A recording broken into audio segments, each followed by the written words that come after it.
am na ci kenn mu yónnee ma Libération ma lire ko bëgg mënul lire am na ci ko non kii bi titre bi la yor nii. waaw yoruma kii bi. non mu ngi ci titre bi ci une bi am na. waaw titre dama ci naroon ñëw sax. gis naa ci une Libération ñu def les derniers développements de l'enquête ñu def 3 chèques sans provision et des faux plans cadastraux versés au dossier.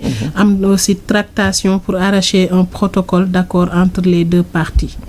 yooyu la ñu bind ci biir ca Libération ci li nga xam ne ni mooy parution wu tayam bi daal di cay def sax nga xam ne nii mooy wala yow bu démb ngay wax. bii bu tay bi la mooy bi ñu def Pape Dora Gueye déféré ce matin les derniers développements de l'enquête.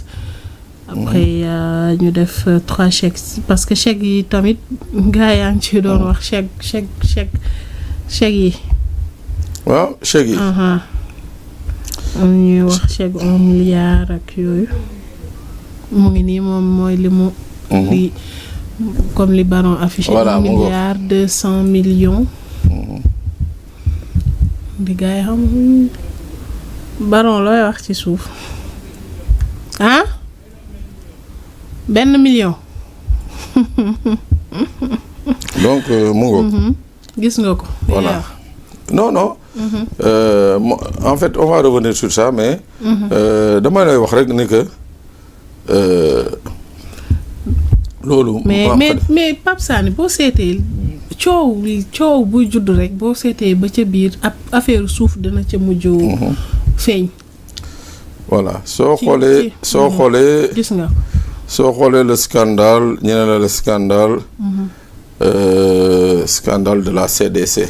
ñu ne la xoolal le scandale de la CDC.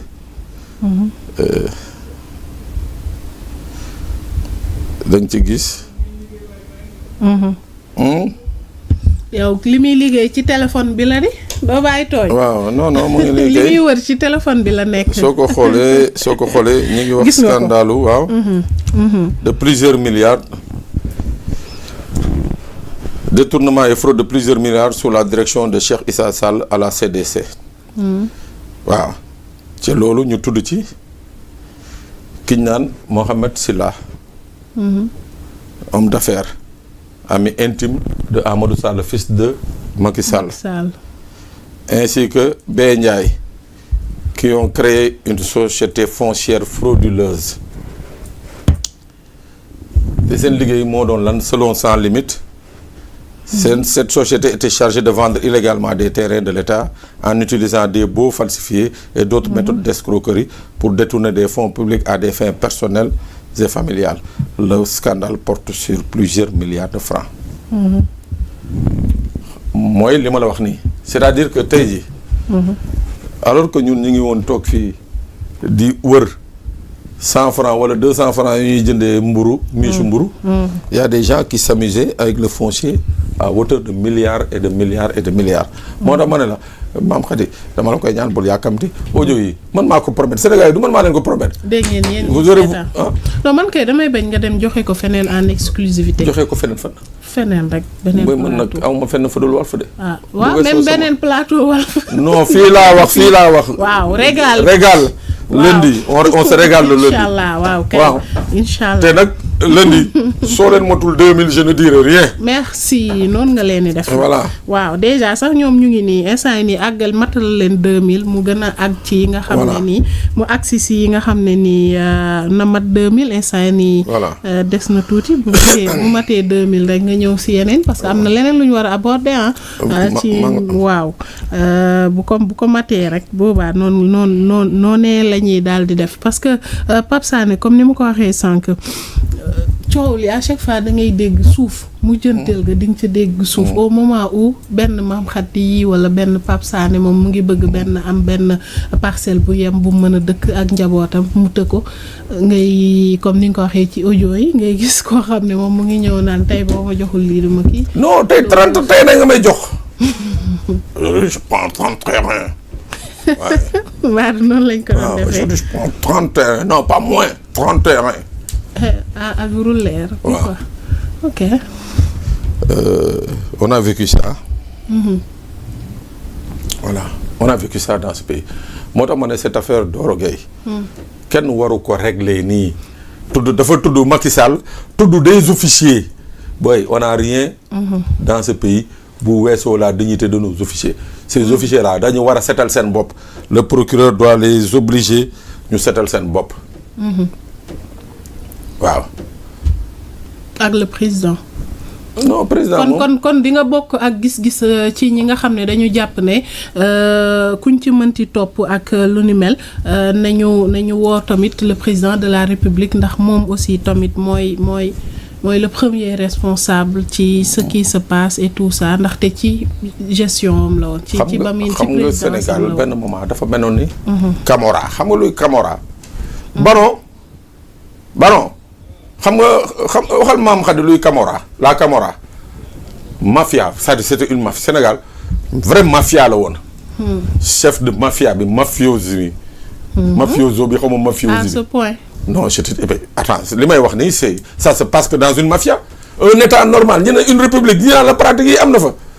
ñaan na ay nit jëw na ay jël ay faux baux sur un terrain militaire. di ko jaay ay nit am ay officiers yu dox di ko courtier mais attends. C'est qu'on a été trop loin dans la mélasse. C'est-à-dire ñun li ñu doon wuteel ak mafia mooy que nous on était structurés on était dans une zone dans une aire géographique très limitée. loolu moo ñu wuteeg mafia parce que mafia c'est tentaculaire mu ngi partout dans le monde. Mais ñun on avait rien de différent avec la Camorra. Rien du tout man dama ne je le répète encore xam naa ne ça va pas plaire à certains. Mais dama ne Macky Sall fii ci réew mi bu ñu fi jàppee sàcc bàyyi ko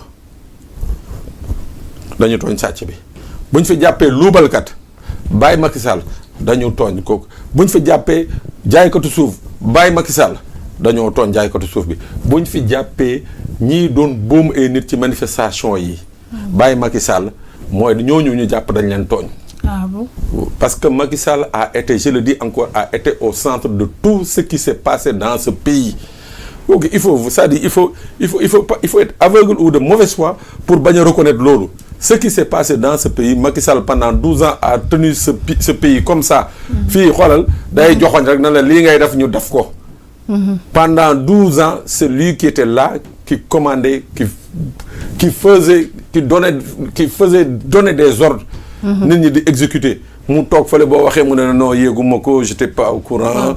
non j'étais pas président yow décret bii nga signé waa ji dafa nekk en prison def appel c'est un trafiquant d'armes il n'a pas droit à la grâce. Ah non moi je savais pas on m'a amené un décret j'ai signé on m'a demandé de signer j'ai signé mais attends c'est trop facile pour un président. C'est trop léger pour un président. koo xam ne dañ naan l'homme le plus informé. waaw. Un président qui se réveille, qui signe un décret pour un mort. Ñu la woy président yow waa ji nga signé pour kii waa ji dee na bu yàgg. Ah oui je savais pas on m'a demandé de signer je signe. C'est-à-dire on lui aurait demandé de signer pour vendre le Sénégal il va vendre le Sénégal. Comme ak grâce bi amoon na yaa. oui Mamadou Wuri Diallo. oui mais mais moo tax ma ne la on peut pas à un seul moment penser que Macky Sall n'a ri waaye mais nañ xoolal. nañu dem déjjati Macky Sall fu mu nekk indi ko fii Sénégal bu ñu buggee li ñuy wax ni assises yi nit ñi aller dans le bon sens xol yi méng non que Macky Sall vienne rendre compte ici aux Sénégalais parce que Sénégalais yi depuis 2000 ils ont tout donné à Macky Sall tout laa la wax mais on s'est rendu compte que ces 12 dernières années là la ko Sénégalais yi mayoon yëpp daf ko ful daf ci kaani poobar jinjeer dëbbaat ko noqos ko bu baax sénégalais yi donc il faut qu'ils viennent là. loolu sax ci cadre boobu ñi nga xam ne ni ñooy waa Horizon Sans Frontières te ñu section Sénégal bu ki dee di Boubacar Seye def nañ benn pétition je sais pas fan la toll instant bi. Moi j'ai signé la pétition pour le retour de Macky Sall. même les Dambo chez eux. Non il faut que ñu ngi ci doon wax. mais c'est-à-dire il faut que les Sénégalais il faut qu'on n'arrête pas de dire aux Sénégalais le mal qui s'est produit dans ce pays c'est-à-dire gis nga bu ñuy nekk di wax. di laama les gens vont oublier man chaque jour je vais rappeler au Sénégal et aux Sénégalais ce qui s'est passé ici la responsabilité de Macky Sall et ses sbires saa yi toll nu ñoon woon benn moment ci dëkk bii booy génn xëy di liggéey ñu ne la maam Khady boo demee bul wax. dégg nga boo mënee bañ a dem liggéey sax bul dem ainsi mais attends tout ça parce que quelqu'un a voulu s'imposer ou bien imposer au Sénégal. au Sénégal. waaw moo mënul nekk moo tax ma ne la fii luñ fi def jàppoo trago dem jëliwoo defuñu fi dara fekk indiwuñu Macky Sall. parce que moom mooy ndey bili gi tout a été bâti autour d'un système autour d'un homme et cet homme s'appelle Macky Sall lii bu ñu ay baa xaw ma nu mu tudd comment il s'appelle là ay Doro ak yooyu yëpp c'est bon c'est bien beau mais si les gens comme Doro ont osé def yenn affaires yi c'est parce qu'ils avaient derrière eux une toute puissante mafia une toute puissante chef de la mafia qui fermait les yeux surtout moo tax ma ne ay di fi wax ay lii ak lii Macky Sall mooy le principal responsable il faut aller le cueillir man de kenn kuñ fi jàpp fii naan la dañ lay traque parce que 4 milliards ou 6 milliards Covid yi yaa ko laal dama ne da ngaa amul bàjjan ci dëkk bi rek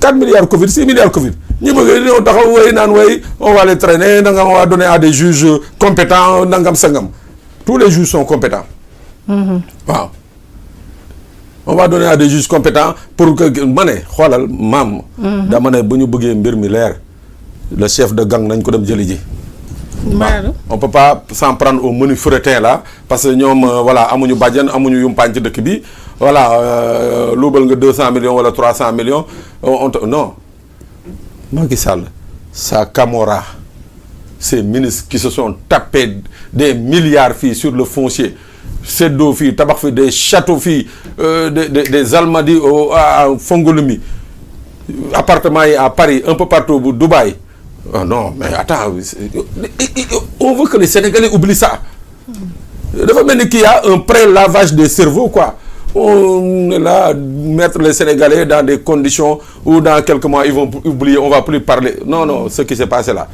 man de xaw ma kan je vais en parler et je vais le rappeler à chaque fois que de besoin je répète encore il y a plus de 80 jeunes qui ont été tués dans ce pays fii Sénégal gii ñuy wax mais attends nous ne devrions pas avoir honte de nous regarder nous dans une glace ñu ne oui que voilà après c'est voilà geex na quoi Fouras combien de jeunes 2000 jeunes ont croupi en prison pourquoi pour leurs idées combien sont éclopés ñaata ñoo fi ñàkk seen bët ñàkk seen loxo ñàkk seen tànk ñu ne way non way kii kenn du fi non kenn du fi laamiso cette affaire Doro Gueye c'est l'arbre qui cache la forêt et pour que ma ne qu'on aille beaucoup plus loin mooy que cette affaire Doro Gueye là il faut qu'elle aboutisse mooy que ki mu tudd Macky Sall pour le moment peut-être mënuñu ci jot parce que maintenant c'est un Français il travaille pour Macron c'est un Français ah ben oui mais xam nga yabel laa la wax yabel weesuwul un président de la République bi nga xam ne qui est qui a atteint le summum de l'habilitation qui avait entre ses mains toutes les habilitations du Sénégal ñu ne le président boobu travaille pour un autre président